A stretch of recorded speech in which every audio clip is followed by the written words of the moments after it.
Dosa besar gulul.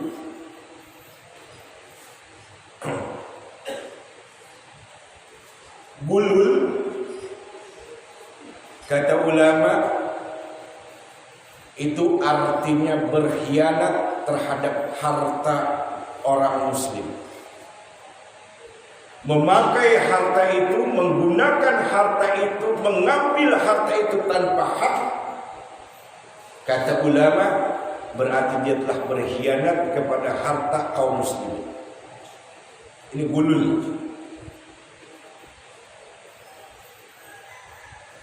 Bahkan Imam Az-Zahabi membahas tentang gulul ini pada gulul minal ghanimah, gulul min baitil mal, gulul minaz zakat.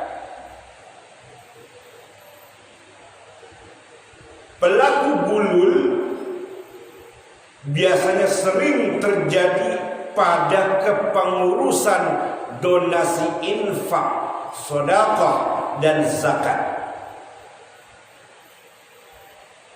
Biasanya dikelola, ada pengurusnya, dan tempat penampungannya dinamakan Baitul Mal. Tempat menampung donasi-donasi harta dari kaum muslimin yang dikumpulkan oleh amil-amilnya. Ini biasanya sering terjadi pelaku gulul di kepengurusan tersebut.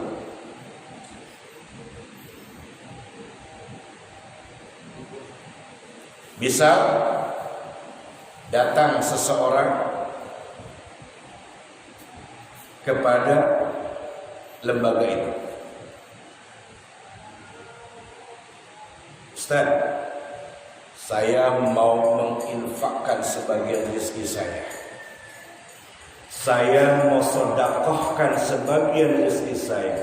Atau saya ingin menzakatkan dari hasil gaji saya. Penghasilan saya setahun, saya sudah kalkulasikan dan ini saya ingin zakatkan. Tolong diterima.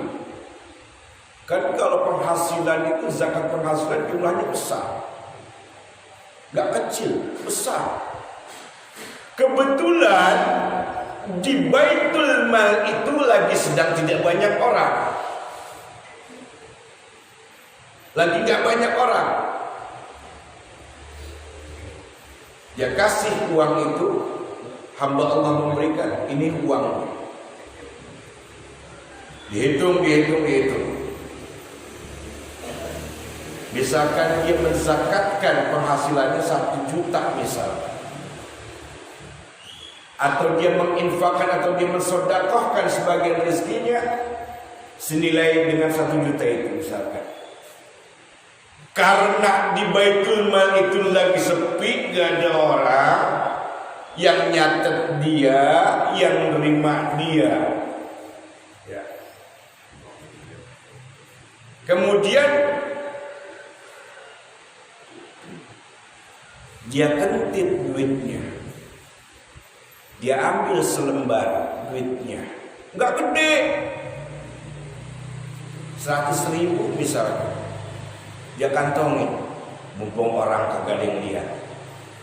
Ini buat catat di buku lain, buku Baitul Malnya ada khusus, belum gua keluarin dalam hati dia. Ntar gua catat sekian. Ini bicara besar ya, bicara besar. Lalu setelah orang itu pergi, dia tulis di buku aslinya, ya, di buku lembaga donasi tersebut, lembaga zakat infak sedekah, dia tulis di buku itu dengan tulisan 900.000 rupiah. Padahal itu dia kasih 1 juta, orang itu ngasih. Nah, yang 100.000 yang dia kantongin itu gulul namanya, berkhianat terhadap harta kaum muslimin.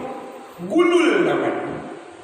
Dan 100.000 yang dia kantongin itu sama saja dia telah mengantongi neraka. Ini kata ulama. Sama halnya dia sudah mengantongi neraka. Gulul adalah perbuatan yang amat sangat besar dosanya. Karena gulul, kata para pendapat ulama, wal khiyanah fi kulli malin yatawalla al insan. Gulul itu khianat, tidak amanah terhadap harta manusia yang dia pegang. Enggak amanah. Khianat dalam mengambil harta yang dititipkan orang lain, maka berhati-hatilah. Kenapa? Karena hidup di dunia ini cuma sebentar.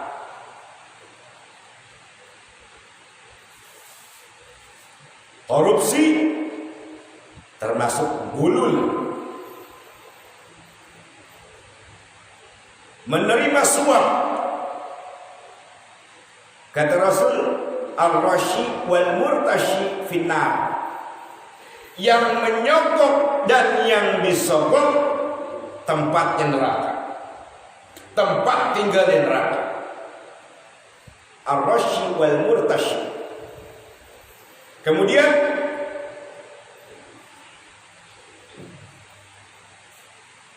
menulis suatu perencanaan yang padahal tujuannya tidak ada melainkan kebohongan. Nulis,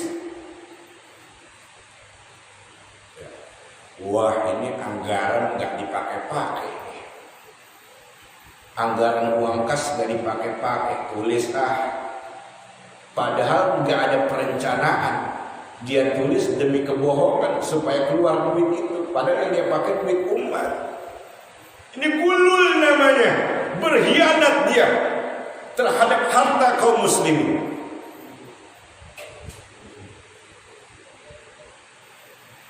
Jika seseorang mengingat bahwa hidupnya di dunia ini cuma sebentar, kalau orang itu sadar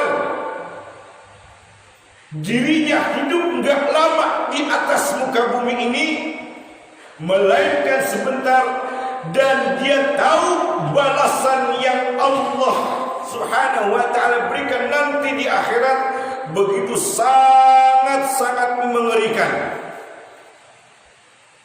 Satu hari di dunia dia melakukan dosa kepada Allah, kepada manusia, 1000 tahun azab yang dia akan rasakan di sana.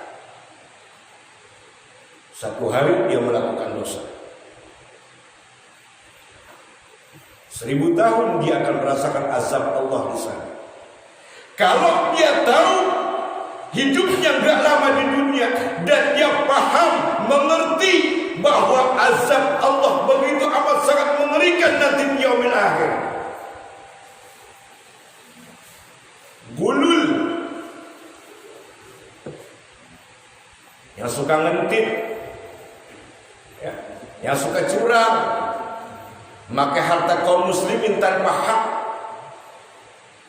dan disebut oleh ulama dia pengkhianat.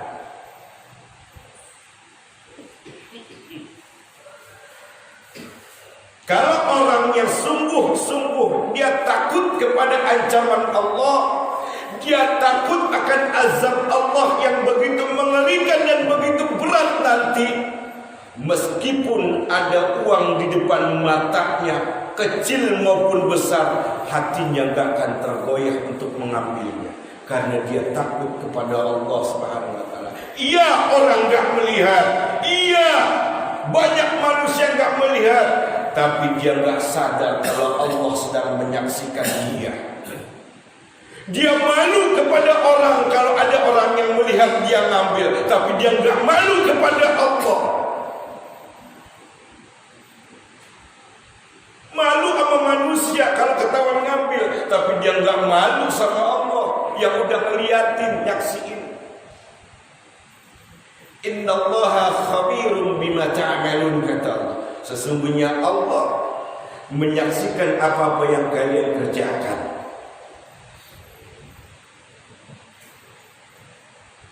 Bukan orang-orang yang minim, yang tipis imannya saja yang melakukan begini. Kadang-kadang ada juga yang pelaku sholat, ya, ngajinya rajin, ya, ngaji rajin, baca Quran rajin, sholatnya rajin. Dia berpedoman kepada innallaha wal ghafurur rahim.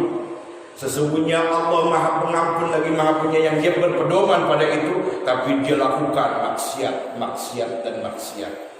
Karena pedoman itu mentang-mentang Allah Maha Pengampun, Maha Penyayang. Hari ini gua ambil Allah Maha Pengampun, ini Maha Penyayang. Dia berpedoman, berpatokan pada itu.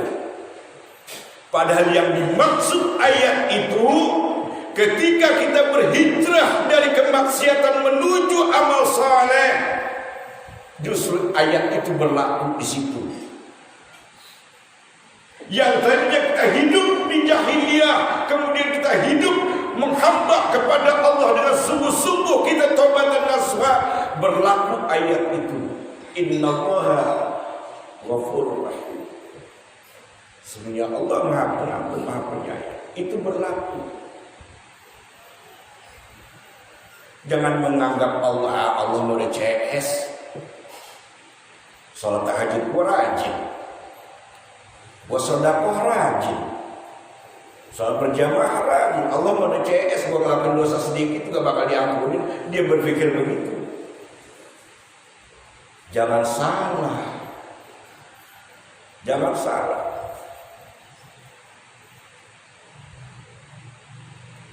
Ikhwatul iman rahimani wa rahimakumullah jami'an. Mengambil uang kaum muslimin, membawa lari uang kaum muslimin, memakainya tanpa hak uang kaum muslimin, orang seperti ini menandakan dia enggak beriman pada hari kiamat. Dia enggak beriman pada hari pembalasan. Islam agamanya. Bahkan sering dia baca ayatnya Maliki Yaumiddin. Dia sering baca ayat itu. Dan dia tahu artinya bahwa Allah yang menguasai hari pembalasan. Tapi dia lakukan dosa, dosa, dan dosa kepada Allah. Memang kita manusia, gak luput dari salah, khilaf, dan dosa. Tapi dosa yang bagaimana dulu? Kalau yang memang diniatkan lalu sengaja dilakukan, ini hati-hati. Hati-hati. Awalnya punya niat melakukan dosa lalu dia melakukan, besar dosanya itu, enggak kecil.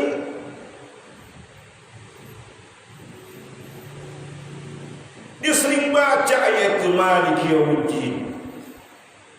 Dialah Allah zat yang menguasai hari pembalasan. Dia udah baca itu, dia tahu artinya, dia masa bodoh dengan itu. Dia pikir, nah ini mumpung masih hidup, mati nanti nomor 22. Masih lama, gue masih muda. Dengan ayat ini selalu dia baca setiap harinya, tapi dia ingkari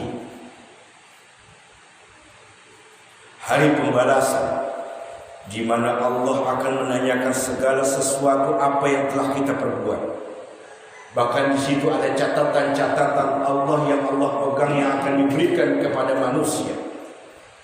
Ketika Allah memanggil manusia untuk diberikan buku catatan, lalu mereka manusia mengatakan, ya wailatana ma li hadzal kitab la yughadiru saghiratan wala kabiratan illa ahsaha. Manusia itu mengatakan, ya Allah, mati aku, celaka aku. Catatan apa ini ya Allah?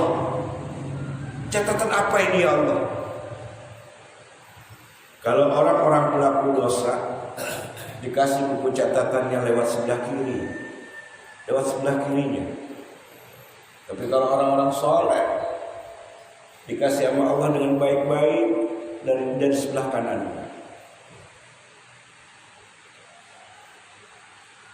Dia katakan, ya Allah, mati aku ya Allah. Karena dia udah tahu dikasih sebelah kiri. Celaka saya. Celaka saya. Di situ catatan baik yang kecil maupun yang besar ada semua di situ. Tentang amal-amal perbuatan kita waktu hidup di dunia. Dari hal yang sekecil sampai yang paling besar. Tidak ada yang luput dari catatan perbuatan manusia yang dilakukan di atas muka bumi ini.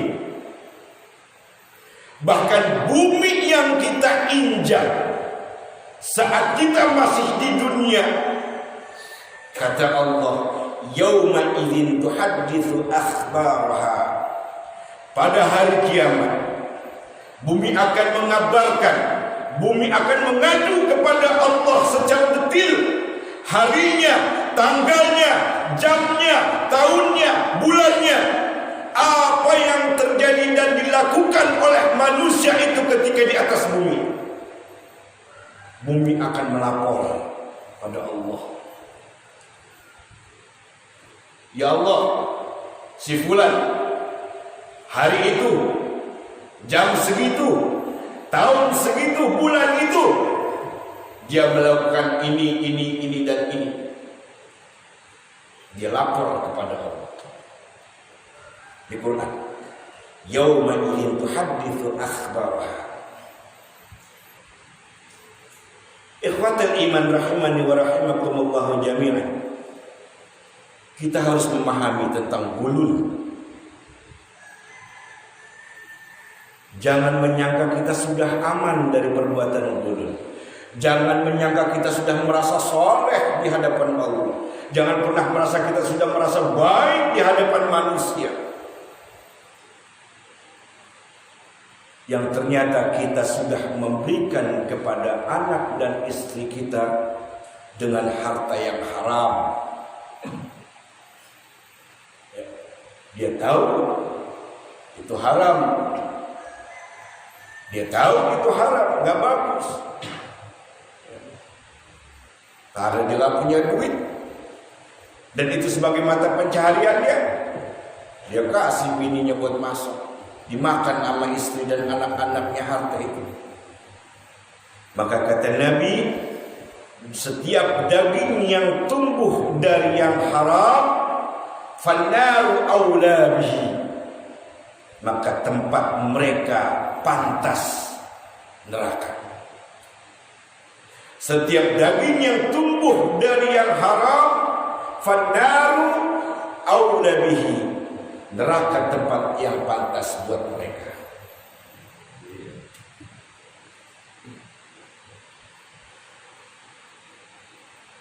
Yang harus selalu kita ingat-ingat, bahwasanya dunia bukanlah tujuan hidup kita orang-orang yang beriman.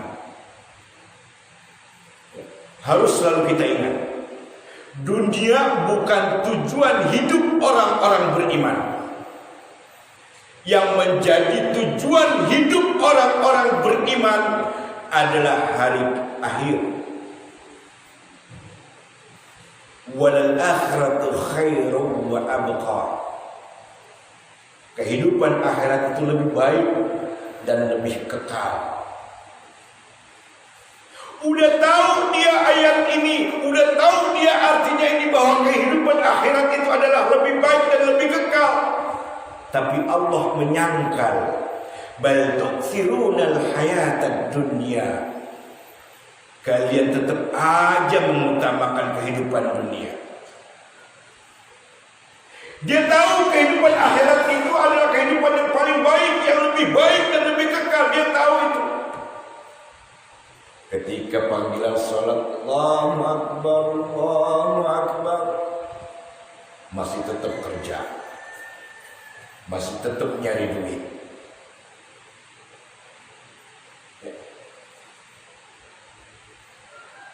Padahal tahu kehidupan akhirat itu lebih baik, dia tetap kerja. Ya. Kerja bukan kerja sama perusahaan atau sama orang, dia kerja sendiri, usaha sendiri misalkan.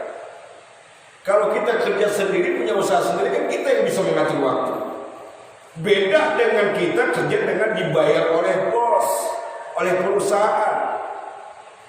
Kita mau menuntut kita hak Allah yang kita utamakan, tapi kadang-kadang kendalanya ada aja. Kalau kita kerja di perusahaan atau sama orang, kita dibayar. Ketika panggilan sholat berkumandang, dia bergegas mau sholat, niatnya bergegas mau sholat, tiba pas ketika dia ngambil wudhu dipanggil sama bosnya. Nah kalau ini beda karena Allah sudah tahu isi hatinya bahwasanya dia mendengar panggilan Allah dan dia bergegas ingin menuju panggilan Allah, tapi ada kendala.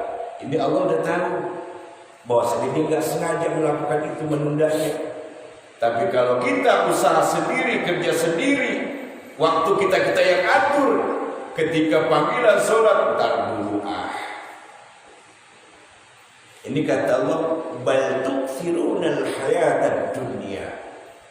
Kalian tetap aja mengutamakan dunia. Padahal tujuan Allah menciptakan kehidupan pada manusia di atas muka bumi ini. Walladzi khalaqal mauta wal hayata liyabluwakum ayyukum ahsanu amala.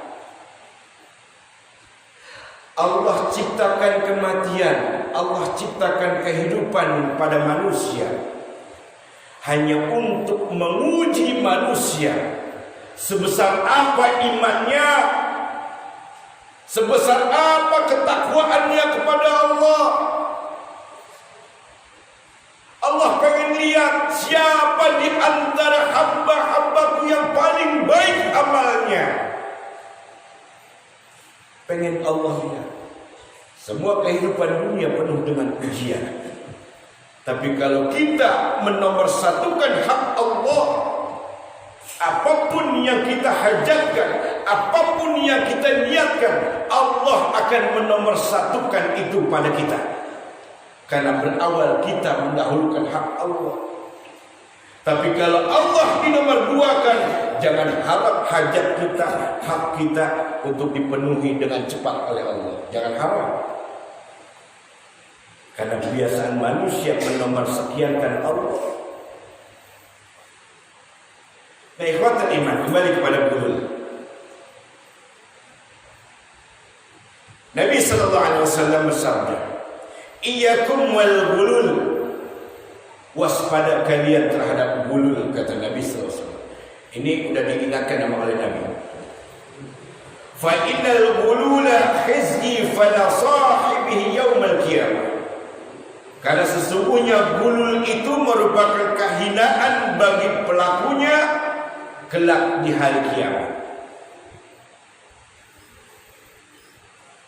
Berkata dari Ibnu Katsir, dari Ibnu Abbas, Imam Mujahid, Hasan Al-Basri dan yang lainnya, gulul anna an yaqul, gulul itu adalah orang yang khianat, yatawallahul insan, terhadap harta manusia yang dia pegang. Sementara Imam As-Sa'di mengatakan huwa al-khithman minal ghanimah. Gulul menyembunyikan harta rampasan perang sebelum dibagikan. Ghanimah. Ada gulul dari ghanimah. Tadi yang awal-awal kita bahas tentang amil, zakat, infak dan sedekah. Ya. Dan sekarang gulul tentang ghanimah, tentang rampasan perang. Dikisahkan, ini Allah langsung yang mengisahkan dalam Quran. Surat Ali Imran ayat 161. Dulu ketika perang Badar pernah terjadi kehilangan Qatifah. Qatifah itu kata ulama tafsir, ada yang menyatakan permadani, ada yang mengatakan jubah yang berwarna merah. Permadani yang berwarna merah ataupun jubah yang berwarna merah. Saat itu hilang. Jubah atau permadani yang berwarna merah itu memang sangat bagus. Sangat-sangat bagus. Tapi ketika sedang perang Badar udah usai, ternyata hilang itu. Lalu ada sebagian manusia yang berani memfitnah Rasulullah SAW. Difitnahnya Rasulullah oleh orang munafik. Di antara sahabat banyak orang munafik. Depan sahabat ya depan sahabat, tapi di belakang sahabat mereka mencerca, mereka berkhianat pada Rasul, bahkan berani memfitnah Rasulullah seperti terjadi ini. Kata orang itu, mungkin Rasulullah yang ngambil tuh. Dia kan pemimpin kita, dia yang ngambil, siapa lagi? Dia bilang begitu, bahkan sampai tersebar kepada sahabat yang lain. Ketika itu terjadi, dibantah langsung oleh Allah dengan turun ayat. Wa ma kana lin nabiyyin an yaghul. Enggak mungkin seorang nabi berkhianat dalam urusan harta perang. Enggak mungkin. Ini Allah langsung yang bahas. Allah yang bantah langsung.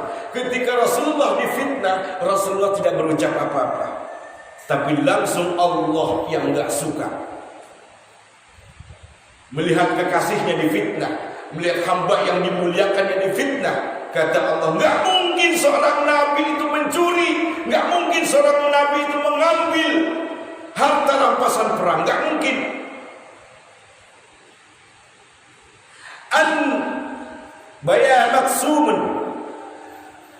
Dia maksumun, karena semua nabi dijaga oleh Allah dari perbuatan dosa.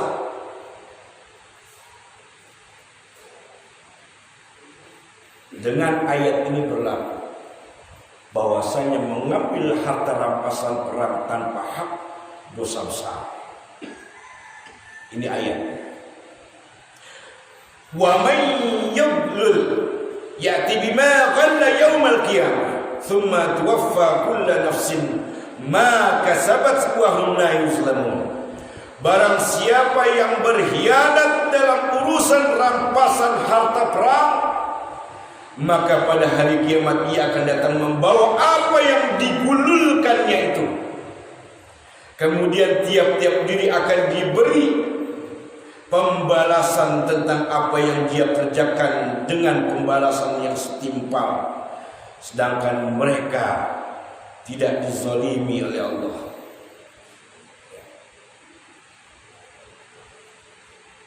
Nanti dikisahkan sedikit-sedikit.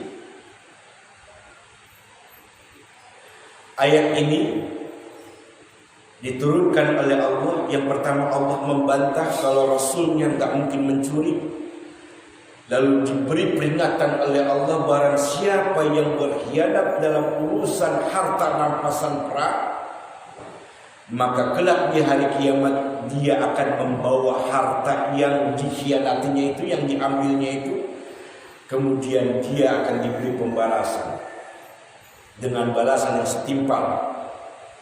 Allah tidak menzalimi mereka, tapi mereka sendiri yang menzalimi diri mereka sendiri.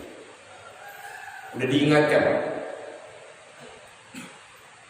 Lalu Imam Az-Zabi menukilkan sebuah hadis Nabi sallallahu alaihi wasallam tentang gulul ini yang diriwayatkan oleh Imam Bukhari dan Imam Muslim.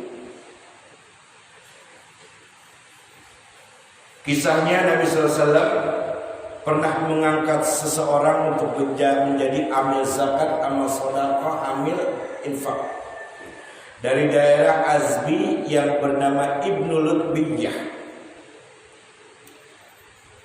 Ibnu Lutbiyah ini diangkat oleh Rasulullah SAW, dipercaya oleh Rasulullah SAW untuk mengambil zakat orang-orang kaum muslimin. Zakat, infak dan sedekah untuk diambilin. Falamma qaddima, setelah dia selesai dari tugasnya, dia datang kepada Nabi SAW untuk menyerahkan atas tugasnya itu. Hadza lakum wa hadza uhdiyali. Kata Ibnu Lutbiyah, ya Rasulullah, ini harta zakat buat kalian. Wa hadza uhdiyali. Ya. Dan yang ini hadiah aku dari mereka yang memberikan. Kemudian setelah Ibnu Lutbiyah ini ngomong begitu, Nabi sallallahu alaihi wasallam langsung bangun dari duduknya, berdiri lalu berjalan ke atas mimbar, berbicara di atas mimbar dengan muka merah. Marah Nabi. Kata Nabi, "Fa inna asta'milu rajula." Sesungguhnya aku menugaskan kepada seseorang dari kalian. Lalu dia berkata, "Hadza lakum wa hadza uhdiyali." Ini buat kalian dan ini hadiah buat aku. Afala jalasa fi baiti abihi wa ummihi. Mengapa dia enggak duduk-duduk aja di rumahnya, di rumah bapaknya, di rumah ibunya? Hatta ta'tihi hadiyatu in kana sadiqa. Apakah akan datang hadiah itu untuk dirinya jika dia benar? Jadi maksud hadis ini, bahasa kita bilang, enak aja lu kalau enggak gua suruh, lu enggak bakal dapat hadiah. Coba kalau lu duduk-duduk aja di rumah bapak lu sama rumah mak lu, dapat enggak hadiah? Datang enggak hadiah buat lu? Enggak kan? Kalau bahasa kita bilang, coba lu duduk di rumah, dapat enggak? Marah nih Nabi sallallahu alaihi wasallam sama Ibnu Lutbiyah. Kata Nabi, serahkan semua. Itu tidak ada hadiah buatmu, enggak ada. Engkau kutugaskan mengambil zakat, infak dan sedekah orang-orang muslim. Enggak ada hadiah. Serahkan semua, kata Nabi. Demi Allah, kata Rasul, yang jiwa Muhammad berada di dalam genggaman kekuasaannya, tidak sekali-kali seseorang di antara kalian mengambil sesuatu darinya, melainkan dia datang pada hari kiamat dengan membawa apa yang diambilnya itu, dengan dipikul di atas pundaknya, ala raqabatihi in kana ba'iran lahu ruqa'un. Jika yang diambilnya itu berupa unta, maka unta itu akan bersuara nanti di hari kiamat. Au baqaratan laha khuwarun. Apabila dia ambil itu seekor sapi yang diambilnya dari hasil bulul, maka nanti sapi itu akan melenguh di hari kiamat. Au syatan tay'an, atau kambing yang dia bululkan, seekor kambing yang dia korupsikan, nanti akan mengembik di hari kiamat. Thumma rafa'a yadayhi thumma qala. Lalu Nabi SAW mengangkat kedua tangannya lalu bersabda, Allahumma hal balagtu, Allahumma hal balagtu, Allahumma hal balagtu. Ya Allah, semoga Engkau menyaksikan aku telah menyampaikan perihal ini kepada mereka. Ya Allah, aku telah sampaikan kepada mereka. Ya Allah, aku telah sampaikan hal ini kepada mereka. Seorang pelaku bulul, ketika nanti di hari kiamat, dia memikul sejumlah harta benda yang dikorupsikannya ketika dulu di dunia. Ya. Lalu harta itu ada di atas punggungnya. Seberapa banyak dia korupsikan harta itu, nanti di hari kiamat dia potong sendiri itu. Dan dia nanti bicara sama Rasulullah, ya Rasulullah aghithni, ya Rasulullah aghithni, ya Rasulullah aghithni, ya Rasulullah tolong aku, ya Rasulullah tolong aku. Apa jawab Rasulullah? La amliku laka minallahi syai'an. Tidak, aku tidak bisa menolongmu dan aku tidak punya wewenang dari Allah untuk menolongmu. Enggak dapat syafaat dia. Enggak dapat syafaat dia dari Rasulullah SAW.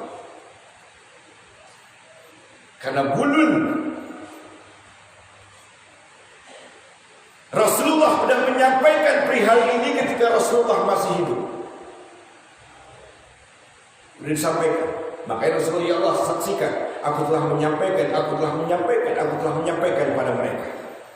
Nah, ketika nanti di hari kiamat ada seorang manusia yang datang ngebopong itu harta-harta yang dikorupsikannya, dia minta tolong sama Rasulullah. La, kata Rasulullah, tidak. Rasulullah menolak, tidak mau memberikan syafaat padanya. Hari ini saya pun sudah membahas tentang gulul. Saya lepas tanggung jawab saya nanti di hadapan Allah. Hari ini saya sudah menyampaikan perihal gulul ini. Jadi saya tidak ada beban lagi di hadapan Allah nanti tentang pembahasan ini. Qad balagtuka, sesungguhnya aku telah menyampaikan padamu tentang hal ini, kata Rasulullah. Dulu sudah aku sampaikan. Kembali Nabi SAW dari Abu Hurairah dan dari ayahnya, kata Nabi SAW bersabda, wa yu'ta bil ghulul fa yuqdhafa ma'ahu thumma yuqalu laman ghalla bihi fadzalika qawluhu wa man yaghlul ya'ti bima ghalla. Dan didatangkan dari harta yang digululkannya itu, yang dikorupsikannya itu, lalu harta itu dilemparkan ke dalam neraka jahanam bersama dengan sebuah batu yang dilemparkannya juga bersamaan. Ini Nabi yang mengatakan, lalu ketika harta yang digululkan itu dilemparkan ke neraka jahanam, Allah nyuruh, kata Allah, kau ambil harta itu, kau terjun ke dalam neraka, ambil harta itu. Allah nyuruh nanti, ambil harta itu. Udah dibuang sama Allah tuh harta yang digululkan ke dalam neraka. Lalu Allah nyuruh dia, kau ambil. Gak bisa mengelak itu orang. Gak bisa mengingkari apa yang Allah suruh. Saat itu sudah hukum Allah berlaku, pembalasan Allah berlaku. Dari Amr ibn Shu'aib, dari ayahnya, dari kakeknya, yang menceritakan bahwa Rasulullah SAW pernah bersabda, fa innal ghulula 'ar wa narun wa shanarun ala ahlihi yaumal qiyamah. Sesungguhnya gulul itu merupakan aib yang menyebabkan akan masuk neraka, dan pelakunya akan dipermalukan oleh Allah kelak di hari kiamat. Akan dipermalukan. Ini azabnya berat, gulul. Kita tahu tadinya waktu dunia, wah, dia kan suka dakwah, dia kan suka ceramah, tapi kok begitu? Nah, Allah lihatin, Allah perlihatkan. Kalau memang dia gulul, ya diperlihatkan nanti Allah. Sementara orang tahu ketika di dunia dia kerjanya apa. Itu Allah perlihatkan. Na'udzubillah min zalik. Alhamdulillah. Semoga kita dilindungi oleh Allah dari perbuatan ini. Semoga kita dikuatkan iman Islam kita oleh Allah, sehingga kita tidak mudah terpedaya oleh bisikan iblis laknatullah. Wallahu a'lam bishawab.